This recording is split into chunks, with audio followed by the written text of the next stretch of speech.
国议会的下议院将有机会投票宣布东突厥散正在进行种族灭绝，此举很可能进一步损害中英关系。据英国《卫报》4月14日报道，组织者希望至少有2/3的议员在4月22日会投票支持一项跨党派动议，对中国对待维吾尔族穆斯林的行为进行意向声明。各政府部长们很可能被要求在投票中投弃权票，理由是英国政府认为只有国际法庭才能宣布种族灭绝。投票的宣泄传出后，以彭定康勋爵和影子外交大臣南迪为首的一批议员呼吁首相约翰逊对香港官员进行有限的制裁。他们在信中指出，现在是时候扩大因对维吾尔人发生严重侵犯人权行为而受到制裁的中国官员名单。如果获得通过，英国将成为继美国、加拿大和荷兰后第4个承认中国对维吾尔人的种族灭绝的国家。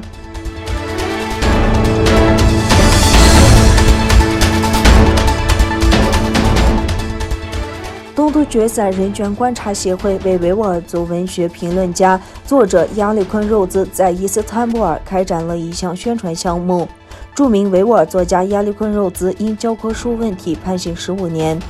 2021年4月13日，伊斯坦布尔的多处的滚动广告屏幕上同时播出了亚历坤肉孜的图片。在伊斯坦布尔的宣传活动范围内，维吾尔族学者的照片被发布在大型广告牌上，并强调指出维吾尔学者亚历坤肉孜受到不公正监禁。东突厥散人权观察协会在关于在伊斯坦布尔的多个地点进行的宣传活动的声明中指出，作为东突厥散人权观察协会，我们警告中国当局，我们呼吁中国当局立即释放亚历坤肉孜。我们已为此做出了一切法律准备，我们将对所有对此负责的人和机构提出诉讼。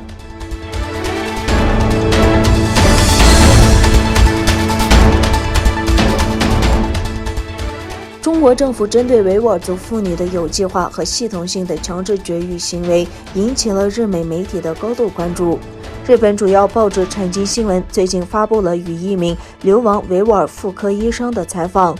接受采访的是现居土耳其的古列吉娜女士，她曾是乌鲁木齐一所医院的妇科医生。她说，她曾在乌鲁木齐工作的医院从事不孕手术，并补充说，有时每天在医院接受80次不孕手术。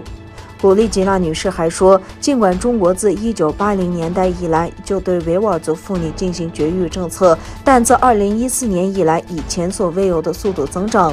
有关访谈于4月14日在美国最有影响力的报纸之一《新闻周刊》上发表。该报告援引德国专家郑国恩的特别报告，包括中国政府对维吾尔人的种族灭绝的证据。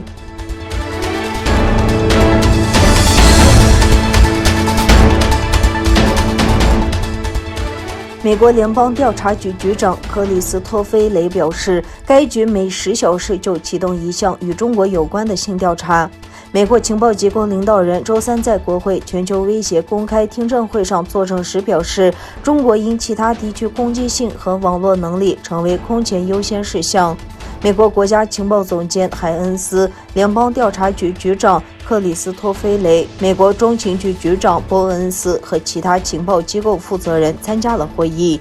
克里斯托菲雷表示，该局每10小时就启动一项与中国有关的新调查。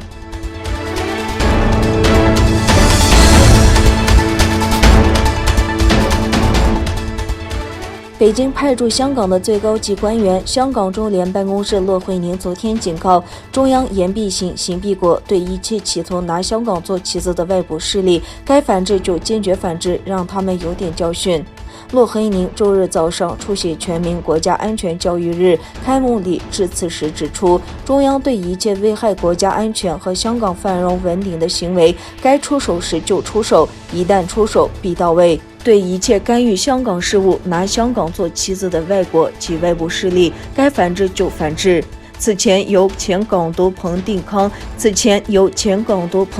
牵头，英国103位跨党派国会议员联署致信首相约翰逊，要求英国政府就香港和维吾尔问题制裁中共官员。